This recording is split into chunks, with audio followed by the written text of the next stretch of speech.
want to know how to sell your house without a realtor? Did I need the sale? Yes. Was I worried? No. Today, we're going to talk about the tips, the strategies, and all the things you need to do to make sure you sell your house and protect yourself when you don't have a realtor in the transaction. So the first thing you need to do is you need to make sure that you've gone through and prepped your house for market. Now, we all live in our house and we all can get, eye blind and nose blind to things that are going on in our house. And there's lots of different ways that you could get prepped. And one of the values that we bring in the process when we're involved is we actually go through and we're new sets of eyes, on something that someone else had no idea. They were just comfortable with it. That's been there for 11 years, right? And so they just didn't even know that that was, something that's not necessarily in the market. And that's another part of this conversation is when was the last time you were in the market? You might need to refresh your knowledge of some of the standards that are going on in the market. And you absolutely will need to do that when you're by yourself because you're your own advocate. So as we're going through, you need to prep. So you need to declutter. You can see some videos that we have here, on how to prepare your house for the market. Please follow that and you can see it. We'll put the link here for you to follow. But one of the things we talk about is take out everything smaller than a mini football, right? You want to go ahead and make sure that your house is becoming retail space. It's no longer where you live. It's now the move in your mind out of your house into a house that's for sale and becoming public retail space. We tell people, to pretend that it's Pottery Barn. Think about it being a public for sale space because that's what it is. And that's a mistake we see a lot of sellers make is it's still very much their home as opposed to, becoming a public and retail space. And over your lifetime, this is a very short amount of time to make this compromise. And ultimately, it's always in a conversation about your goals, right? So you want to make sure you're talking about all of the goals, not just price, because price can really be deceiving and can really affect poor decision making. When you only focus on price, there's so many other variables that can really affect this and really be a bad transaction. And we're going to talk about those as we go through the checklist today. So make sure you're preparing the house. You may consider, and we recommend to our clients, doing a pre-inspection. We do that because we believe that investment makes a smoother process for our clients throughout this process as they go to market. They've gone through and have already gotten their to-do list, the mechanical to-do list, and especially in places where people don't often hang out. It's on the roof, it's in the attic, it's in the crawl space, it's foundation related. And the reason we recommend that is absolutely because we want to get into it, find those things and fix them properly before someone else is involved, right? We want to make sure that we can fix those and have those good decisions. So you might consider that prep and going. Second thing, prepare your house from a staging standpoint. Get it ready for showing. So we talked about making your house retail, right? So when you're getting ready to go to the market into retail, you've got to prepare your house. And it goes all the way down to changing out the light bulbs. If you're a fan of the warm yellowish light bulbs, actually those can make the house look dirty and actually make it look dark. And so we actually recommend people change out and not all the way to the full sterile, bright white lights, but just the natural white light bulbs. And you need to do that throughout the house in all of the fixtures. A mistake we commonly see is sellers have all kinds of different light bulbs and it's like a disco. You walk in there and you're like, oh my gosh, there's so much different happening here from different directions. So you want to make sure that your house is lit, light, welcoming, and as bright as a retail space. Again, think about walking into, a store in the mall that's got that great light and that kind of experience. That's what's going to start happening in your house in the very near future. And then you got to go through and you got to talk about staging, right? We've got to protect some of your valuables, right? You do have public strangers coming in and out of your house now. And so you want to make sure those things are absolutely not in the house. They need to go somewhere else. Don't let them be there. Again, not your house anymore. You've made a decision for it to be someone else's house.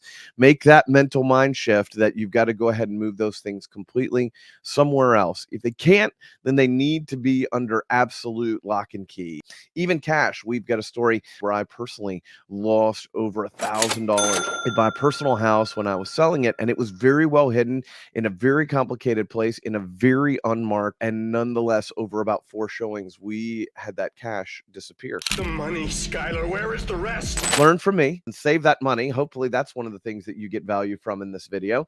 And go ahead and just remove those things. Have that all out of the house. Okay, next, now you're talking about going live into the market and get the most distribution and what's your plan going to be. So set your plan. You're going to do a for sale by owner sign, I'm sure. You want to make a plan to have that out there. How are you going to handle showings?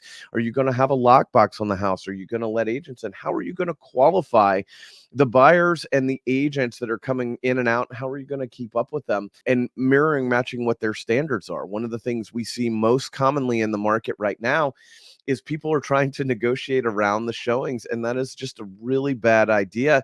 You almost have to be prepared in less than 3 hours to show your house. That's the current market standard and lead time for a showing. And if you don't do that showing, you're more than likely not going to get them back. They're just going to move on. They've got other properties that they want to see, and it didn't fit in their time schedule. Again, just a quick break for a story. Just the other day, it took me as a buyer's agent over 3 hours to schedule 3 showings for one client because the other sellers were moving the time around. Now, we had our path set, right? We knew where our buyers were going to be prior. It was going to be convenient. They were just going to pop into these 3. They had a limited amount of time, and we were moving all the things around, and we had it kind of in a progression from where they were to where they were going to be. But ultimately, we ended up kind of zigzagging because everyone kept moving the appointment. You really want to be prepared to just say yes and take that appointment. And again, because you don't really know what's going on the other side as a seller, the things you can control is being prepared for the market, knowing that you're in good condition, and be ready to show, right? That's a huge, huge thing. So, and then how are you going to qualify? How are you going to keep up with the folks that are in and out? How are you going to let them in? What's your presentation going to look like when you go, to market and you present this to them? You've got different folks depending on your price category and different standards in the market. We're discovering, there's some people really do want to be guided through the house. They don't know and they want to see a lot. You just don't know the level of the experience or the depth of the relationship that the guests that you have in your house. So I would encourage you to have a couple qualifying questions. We certainly do have about a 6-step pre-qualifying process. And again, where are you going to share this? How are you going to get the information out? When you're listed with an agent, certainly you have access to MLS, but then you also have all of their marketing and all of their resources and all of their relationships throughout their database, throughout their connections, and then people will go through and find it. You've got to know the habits of the market. So you definitely need to do your research before you go to market to find out what that is, because it's probably been a few years since you've been on the market. And that tip about 4 hours or 3 hours before showings, that may be ridiculous to you, and yet it's absolutely real in the market today. So that's something that you may be hurting yourself or holding yourself back from that ultimate yield that you're after, and increasing your yield. So you just don't know. Pricing, you've got to be clear on pricing. We had someone recently, another quick story, called and said, hey, I just got a promotion. I've got a sister-in-law who is an attorney, and I'm going to sell my house in the next 30 days. I'm going to go ahead and sell it by myself because you told me the number that you think it'll sell quickly because I got to get to where I'm going. I'm going to sell it by myself because I want about $40,000 or $50,000 more. And we were like, gosh, okay, let's talk about those things because there's a lot going on there. One of the mistakes on pricing is your need. And listen, we're just here for this real conversation as a professional who sells 40, 50, 60 houses a year and has for 21 years. It's something that gets in the way all the time. Sellers are always counting the money and the net and, counting every single dollar. And that's actually a big mistake about where the market is. And one of the variables is time. You've got to sell in the next 30 days. You've got a promotion and you've got to get somewhere else. Well, that affects, your yield and your focus in your job, which is your income. And those kinds of things really come into the conversation. Commonly we hear, oh, I have a family member or a friend that's an attorney. Well, what kind of attorney? And so you want to make sure that they have a specialty or who their specialty referral is. Generally, you're working with a title company who has an attorney overseeing that, but it's a mistake to think, oh, I've got an attorney, it's no big deal. You better make sure that they've got regular, frequent experience in and around the industry, because that can hurt you too, that you're counting on them as the expert and the asset to help you through this process.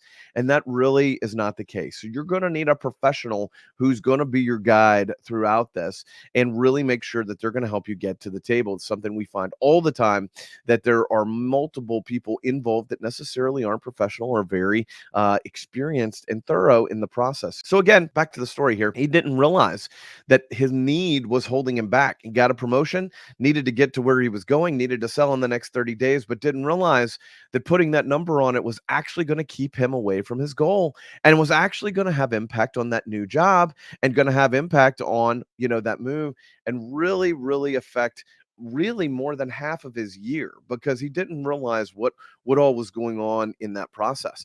And when in reality, that was a time sensitive moment that he really needed to align with a professional, get in business with us so we could help guide them, take out some of those emotions and those homeowner blind, moments, and really go, hey, this is where we need to go. This is how we need to do it. Again, getting it out there, getting it into the market is something that can be a big difference. So now you're on the market. Now what? Right? You've got to talk about your presentation. You've got to talk about your materials in the house. What's going to be the takeaway and the leave behind? And how have you presented your house, right? Are you going to have any video brochures in the house? Are you going to have professional pictures done as you're launching? You may just go through, take pictures with your phone, and you're like, my iPhone, whatever, has got a big enough camera. And it does. And yet, touching them up and having them professionally done and really getting those extra wide angle lenses really makes a difference. So absolutely make sure you research and investigate a professional photographer, and probably in this day and age, a professional videographer, because most of the searching starts online, and you want to know where you're being posted, how you're being posted, what distribution you're getting, and what their agent network looks like, what portals they're being posted to. Another big buzzword that we're running into is migration markets. How are you going to be distributing your house to migration markets that are key for your market? How are you going to be getting it out there to the place that most people are moving to your market from? And so make sure you're finding and having a tool for that. So again, in process, what's that process look like? What's your experience when they're in the house? You want to be able to mirror, match, or exceed the other experiences that people are going through, whether there's hosted houses or just private showings, or what that looks like. You want to make sure you have a similar process. You don't want to be the one that is just like, oh, it's a for sale by owner, and I'm not just sure, how it's going to work. Again, with that prior case we were just talking about, if there's two houses that are exactly the same, I can promise you that agents are going to pick the other house that's listed with another agent because it's easy to show and it's in the process. They know what it's going to be. There's going to be some hesitation with the for sale by owner to go through because they're not sure what your process is going to look like. And that can be a deterrent. So just make sure you're finding and mirroring and matching the process. So next you get to the contract. Okay, now we're under contract. Someone's toured my house. They've been through all that. They found it. And someone presents you an offer and a contract that's probably at least 8 to 12 pages in 8-point font. And there's probably another 10 to 15 disclosures. Make sure you really review these and understand what it is. That agent does not necessarily, it definitely doesn't represent you. And make sure you've got a chance to really review this. If it gets above your level of expertise or your comfort, really lean in on this and go, hey, I'm really not sure. Reach out to a professional that deals with these contracts all the time. Again, it may or may not be your first pick attorney, because they may be a corporate employment attorney or a family law attorney or any number of other things. Make sure that you ask them who they would talk to and how to review it and how to go through it. That's really super important, that you understand where your advice is coming from. And again, generally they will advise you to talk to their friend or their other person or their partner in their firm who really specializes in real estate. But when you have that contract presented to you, don't just sign it and be like, yep, it's the price I want, it's the timeline I want. You've got to look at the inspections. You've got to look at their due diligence. You've got to look at their appraisal contingencies and contingencies in general. Most contracts have at least 10 or 12 different contingencies in the process. And some of them allow the buyers to absolutely just walk away in a certain time frame. So again, this goes to the market standards. What are the market standards? You're going to need to research what the market standards are are, especially around contracts before you go to market, because when you're in the moment, the clock is ticking. It's literally like the NFL draft. The clock, you're on the clock. They're time sensitive. They have time limits on them, and often it may be that they're taking a chance on you, but are waiting for another one, and maybe being pressured into going after another house. So the delay there is really, really critical. So you want to avoid that by being prepared for when the moment comes up, right? The preparation happens in the practice, not in the game. Now, you're under contract and you're headed toward closing. This is only about the halfway point of the process. And you're like, okay, now you're in the execution of the contract. You're going to be removing contingencies slowly. And how do you do that, right? How are you documenting the removal of those contingencies and those expectations? One of the big ones that comes up is the inspection contingency. And after the inspection, there's commonly a second negotiation around the discovery of the inspection and what items are in there. And that could impact, your 30-day move to your next place for your promotion. And so that's another key item you want to be mindful of. Are they going to have an inspection? Are they going to do you put a cap on repairs? And should you do the repairs, or should you give them a credit for those repairs? And what's an appropriate credit? These are all questions you need to be asking and to be prepared for in the process, because it just depends on every unique situation which one is best. And there's lots of solutions to most problems, and that's where you want to come in. And another great conversation to check in and see who can help you in this moment. Then you get to the closing table, and in the old days, everybody, and in some markets, can get around the table. You go to the closing with the title company. The attorneys reviewed things, but you're going through and executing and closing the document out. They're doing the management of paying off your mortgage if you have one, paying off any expenses throughout the transaction, and doing all the recording fees. And in some states, everybody still gets around the table at the same time. In some states, they're separate and never at the same table. And there's even electronic closings now in certain states that are allowing that in certain situations.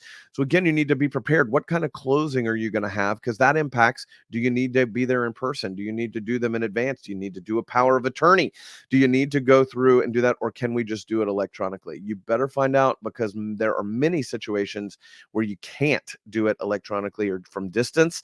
And that, again, has impact in your ultimate goal beyond just the price. Like, what's the process like? So make sure you're being mindful of what your process and your vision and expectation of this is going to be. Things are changing very quickly, especially since the pandemic. So if it's been a few years since you've been in the process, there's lots of changes, and you just want to make sure you get up to speed on what those changes are and what you can expect in a common real estate transaction today, so you're not just using your experience from 15 years ago, because that is no longer the standard. Most of the documents have changed, and there's a lot of different moving parts that are new. So you want to make sure you get familiar with that. And then after that, how are you going to get the money? When do you need the money? Do you need it for your next house? All of that is a next super logistical thing, and something very commonly overlooked beyond, okay, we just put the money in the bank. Well, actually, there's all kinds of twists and turns to that, because people think I'm going to close at 10 o'clock and I'm going to show up and I'm going to get the money at 10 o'clock, and they get the keys and away they go. That is not necessarily the case, especially if it's a split closing. The buyer may end up not closing till 4 o'clock because they didn't want to take off work, which is after the wire cutoff, which means the wires don't go out, which means you don't get that money that day, though everyone's done what they needed to do legally to close, but you don't physically have the money. And so you've got to make sure you're managing the process of what you need with the money. If you're using that money to go forward into the next transaction, you're going to need to coordinate with that title company and that, closing that you're going to be scheduling and managing. So you're going to be involved in that process, which is a little more robust than you might think. And there's a lot of different hoops there. What happens if you don't have your money and they move into your house that same day? Who's protected? What do you do with your insurance? What happens if something goes through on the final walkthrough and there's another negotiation at the closing table? So these are things you've got to be prepared for, because you have very, very short response times. And ultimately, that's where you can really make significant mistakes without being prepared or having experience that actually outpaces hiring a professional realtor. So I hope that you got something here. Without question, I did my absolute best here to share some things in our experience. But to be clear, I'm a professional realtor with over 20 years experience, over 1,100 transactions. And to be able to talk through processes to solve that experience is truly invaluable. Not just your friend that that's, in your Sunday school class that has a real estate license. Having an experienced professional that can help problem solve throughout the process, in all of the processes, the pre, the active, the contract execution, the closing, and then even post-closing is critical to being successful. So if you run into this throughout your process and you run into a problem, about once a week, we get a call from someone across the country going, hey, I'm in process, I've done this, and I don't know what to do. And we have to kind of go through and, do an investigation and unpack what they've done and then give them some good advice. So if you find yourself in that moment, don't be afraid to reach out to us. We'd be happy to hear from you and or connect you with one of our professionals across the country. For that matter, if you know someone in our market that we could be in business with, please do keep us in mind. But again, we love sharing super valuable content like this and helping people, find out how to do a process. That's a really good checklist. Again, if you found value, please drop us a comment. That's really critical. Or share this with somebody that that needs to buy or sell in the next 12 months. Until we connect again, thanks for being here. Please do subscribe. And if we can help you in any way, drop us a note. Until we connect again, my name is Alex, and I'm your friend in real estate in Nashville. Keep on keeping on.